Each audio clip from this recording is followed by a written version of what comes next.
Hey parents, what's the one thing that every doctor of every profession should be talking about, but knows so little about and even less how to effectively help? The vagus nerve, and how vagus nerve disorders and dysfunction are serious contributors to all of the common neurological challenges seen in kids today. The science is clear, and research is coming out more and more that's linking vagus nerve disorders and dysfunction to all the common neurological challenges seen in kids today: autism, ADHD, anxiety, sensory processing disorder, and even seizures and epilepsy. If you are a parent who is looking for the cause, the reason behind why your child is struggling with these neurological issues, this video is for you. We're going to go into the science. We're going to go into what does a properly functioning vagus nerve look like and what is it responsible for. We're going to go into what causes it to be dysfunctional, what causes your nervous system to get dysregulated early on, and then the connection between a vagus nerve that is dysfunctional, disorderly, and how that relates to neurological challenges going forward. So, if there is one thing that we could teach all of our parents, that it is this: the connection between birth intervention and trauma and early exposure to toxins and how that relates to vagus nerve disorders and dysfunction. These early on influences when our nervous system's being set up in that most primitive and ideal time when our system is coming online and the structure of the brain is being developed through input, through the information that it's receiving. It is all happening in direct correlation with how the vagus nerve is functioning. The vagus nerve is one of the most important cranial nerves of our body. It extends from our brain, it goes into our thorax, into our abdomen, connects to all our vital organs, and is responsible for all the primitive functions of life. The things we don't even have to think about that just happen: breathing, our heart rate, our ability to digest food and fight off infections, the connection between the brain and the gut, and the ability to be socially aware, the ability to communicate and regulate our emotions, to have that behavior. When this goes wrong, this one thing, when the vagus nerve gets dysfunctional, when it gets dysregulated, it opens the door for a myriad of symptoms of perfect storm type challenges. And what we see in our office is just that: the challenges that kids are facing today when their vagus nerve is dysregulated, whether it's the outburst of tantrums, whether it's the ear infection, or the inability to soothe and feed, eat and sleep and poop. All of these primitive functions of life are disrupted when the vagus nerve is dysregulated. So, looking how these are vastly connected, seeing the connection here, we're going to go through the steps in what we see in the case history, in the story of a lot of our kids who come in with these challenges. What happened early on? What were the early on influences in their nervous system that caused their system to have dysregulation between their vagus nerve, to have that communication get a little fuzzy, to not have the signals, to one where the nervous system perceives the environment as a non-threat and is able to calm, regulate itself, and grow and heal and develop and thrive in life. We're designed to thrive, not just survive in life. So first, the vagus nerve is often injured or damaged in things with birth trauma, interventions, early life exposure to stress through forceps delivery, through vacuum extraction, C-sections. While these things are life-saving interventions and they're needed in the moment to bring a baby from the inside to the outside world, what we see on the back end is a nervous system that is dysregulated when there's been so much trauma to this very important part of neurology, our brainstem, where our vagus nerve extends out and goes and calms the system. If you're to take your brand new baby, newborn baby, and you're to hand them to somebody, what is the one place that you tell them to hold, to protect, to have stabilized? It is that head and neck region. It is that area where the vagus nerve extends from, because intuitively we know that it is the most unstable area of an infant's system, but it is also the most impactful because it is designed to regulate, to do all the things that a child, that an infant at that level is supposed to do, to eat, to sleep, and to poop, and to look cute. So, going on from that, what we also see secondly is that early exposure to toxins. The vagus nerve is extremely sensitive to the different overuse of certain things like antibiotics or excessive use of medications, what have you.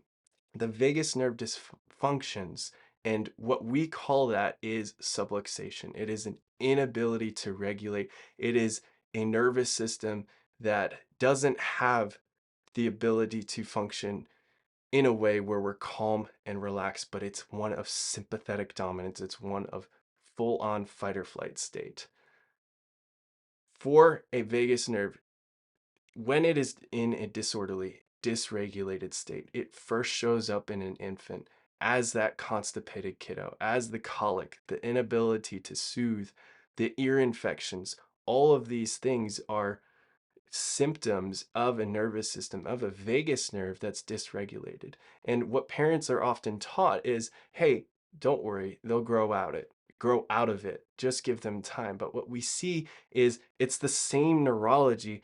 It grows into something else. We're building the foundation of how a child perceives their world, of how a child is able to regulate him or herself, and seeing that these challenges, the colic, the constipation, they grow into other things. They progress into neurological, neurodevelopmental delays, such as missed milestones, delays in walking, delays in talking, frequent tantrums and meltdowns, and inability to regulate emotions, and having all of these behavioral problems in our toddlers, in our preschool age children.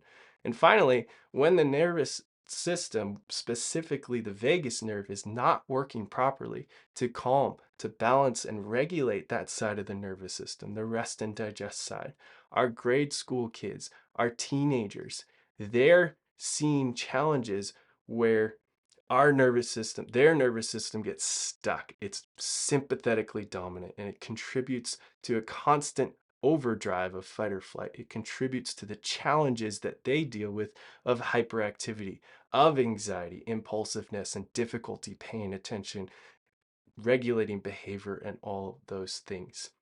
For many kids, if the vagus nerve disorder and dysfunction has been going on long enough, it can contribute to really challenging conditions such as seizures, such as epilepsy, POTS, PANDAS, these deeper neurological challenges that have not just appeared out of nowhere, but they have progressively shown up as a result of a nervous system that has been unable to regulate for so long, that has been having a vagus nerve that has been dysregulated and disorderly for so long.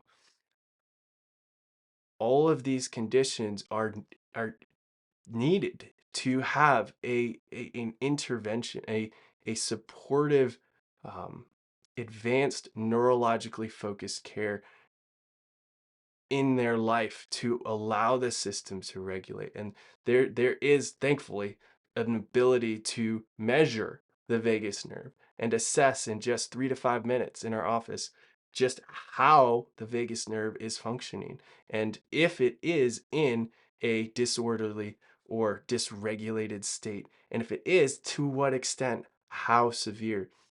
And the way we do this is through the it's a scan. It's a neurological scan that's now on the forefront of health, and it's called HRV. It's heart rate variability. Our system's ability to regulate itself, to be adaptable to stress, and to be resilient to that stress. The nervous system, specifically the vagus nerve, is vastly correlated to that, and we can measure that without having to go in and have drugs and surgery, without having to um, use all these different interventions, but we're able to get data from the HRV along with our other neurological scans with your child's story to create a customized care plan that's going to address these challenges without drugs, without surgery. So we're going to take a look, a little peek, a little example of what that might look like here. Seeing this is the rainbow graph. This is an HRV graph. And what we're seeing is two things: the balance between the autonomic nervous system, that sympathetic fight or flight gas pedal side of the nervous system, versus that parasympathetic rest and digest, calm, growth, healing, development side of the nervous system. The second thing we're looking for on this HRV scan is the overall activity, uh, the nervous system's ability to be adaptable, to be resilient to stress. And that shows up here as the autonomic activity index. Think of it as the battery power of your nervous system. How much out of 100 does your nervous system have on a day-to-day basis? Are we working at a 54% out of 100 day in, day out? What we're seeing with this scan here, this is where the person is plotting. We're seeing more sympathetic activity, more gas pedal activity. And we tend to see that a lot with kids that walk in with these challenges. Their nervous system HRV scan is showing up on that sympathetically dominant side. But when this has happened for so long, when you get to the later years in life, teenage, young adult, what have you, when the nervous system has been on the gas pedal for so long, it gets tired, it gets exhausted, it starts to run out of gas, and it's showing up just like this one is here. Sympathetically dominant, worn out, wound up, but worn out. Its inability to function and regulate there. So, going back to right here, if you have questions, if you have a further um, information that you want to dive into, comment below, send us a DM. We would love to help you. If you were inspired, hope you were inspired by this to dig deeper, to continue to look into the effects of vagus nerve dysfunction disorder and how that directly ties to all of the common neurological challenges kids see today. If you found this helpful and you want to share it with a friend, share it with a family member or Facebook group. We want this information to get out and to impact how you see your child and how you're able to help them going forward. There is hope, there is help, and there are answers that we can help to get to you. We have a network of doctors. If you're not in our area, we can set you up with one of those doctors, the PX Docs platform, who all use these neurological scans to get a deeper insight into how your child's nervous system is functioning. Is there vagus nerve dysfunction, dysregulation, and then they set up these steps to go forward and be able to help your child regulate and get into a better state. Hope this was helpful for you guys. Hope it inspired you to continue to dive into this research and things like that nature. You guys have a great day, and we'll see you in the next one. Take care.